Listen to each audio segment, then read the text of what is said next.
ఇప్పటిదాకా ఒలింపిక్స్లో అమెరికానే సూపర్ పవర్. అమెరికాకు టఫ్ ఫైట్ను ఇస్తూ వచ్చిన సోవియట్లు ఇప్పుడు సీన్లో లేరు. రష్యా డోపింగ్ ట్రాప్తో పరువు పోగొట్టుకుంది. బరిలో మిగిలిన మరో స్ట్రాంగ్ టీం చైనా దూకుడు పెంచింది. ఈసారి uncle Sam domination China check పెడుతుందా? వాచ్డ్. రియో డిజనైరోలో జరుగుతున్నవి కేవలం 31వ ఒలింపిక్స్ మాత్రమే కావు. గ్లోబల్ సుప్రమసీ కోసం ఆటల మైదానాల్లో జరుగుతున్న పోరాటం. సోవియట్ యూనియన్ 5-6 దశాబ్దాలు ఎంజాయ్ చేసిన అగ్రరాజ్యం హోదాను తర్వాతి రోజుల్లో కోల్పోయిన దుస్థితి రష్యాది. అమెరికాను అంతో ఇంతో ఎదిరిస్తోంది ఆసియన్ జైంట్ చైనానే. అయితే 1936లో గ్లోబల్ డామినేషన్ కోసం ఒలింపిక్స్ని ఎలాగైతే హిట్లర్ వాడుకున్నాడో అదే రూట్లో అమెరికా, రష్యాలే కాదు చైనా కూడా వేగంగా అడుగులేస్తోంది. రష్యా డోపింగ్ ట్రాప్లో ఇక్కట్ల పాలవగా టాప్ ప్లేస్ కోసం బరిలో మిగిలింది ఇక అమెరికా, చైనాలే.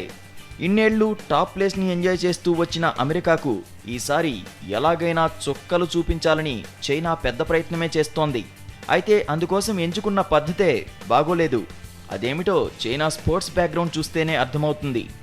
సెకండ్ వరల్డ్ వార్ తర్వాత 1958లో ఇంటర్నేషనల్ స్పోర్ట్స్కు చైనా దూరమైంది. అందుకు కారణం ఆ రోజుల్లో చైనాకు బదులు తైవాన్కు పెద్దపీట వేయడమే. లేటుగా అయినా 1976లో మాంట్రియల్ ఒలింపిక్స్ గేమ్స్తో రీఎంట్రీ ఇచ్చిన చైనా లేటెస్ట్గా మారింది. మాజీ సోవియట్ల స్పోర్ట్స్ సైన్స్ని, వారి ట్రైనింగ్ పద్ధతులను అమలు చేసింది. దాంతో కొంత సక్సెస్ సాధించింది. ఈ సక్సెస్ను మరింత స్ట్రాంగ్గా చేసుకునేందుకు చైనా స్పోర్ట్స్ సైన్స్ని మరింతగా డెవలప్ చేసింది. సంప్రదాయ చైనీస్ హెర్బల్ మెడిసిన్స్ని వాడుకలోకి తెచ్చింది. దేశవ్యాప్తంగా 300కు పైగా స్పోర్ట్స్ స్కూల్స్ని నెలకొల్పింది.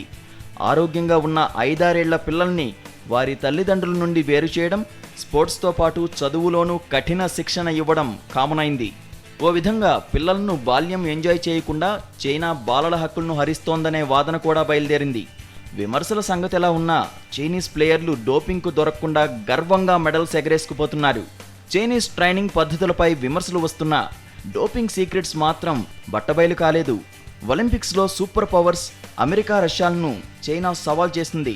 తాజాగా రష్యా ప్లేయర్లు డోపింగ్ ట్రాప్తో ఇబ్బందులు పాలవుగా ఇక సూపర్ పవర్ స్టేటస్ కోసం చైనా అంకుల్ శామ్ అమెరికాను సవాల్ చేస్తోంది.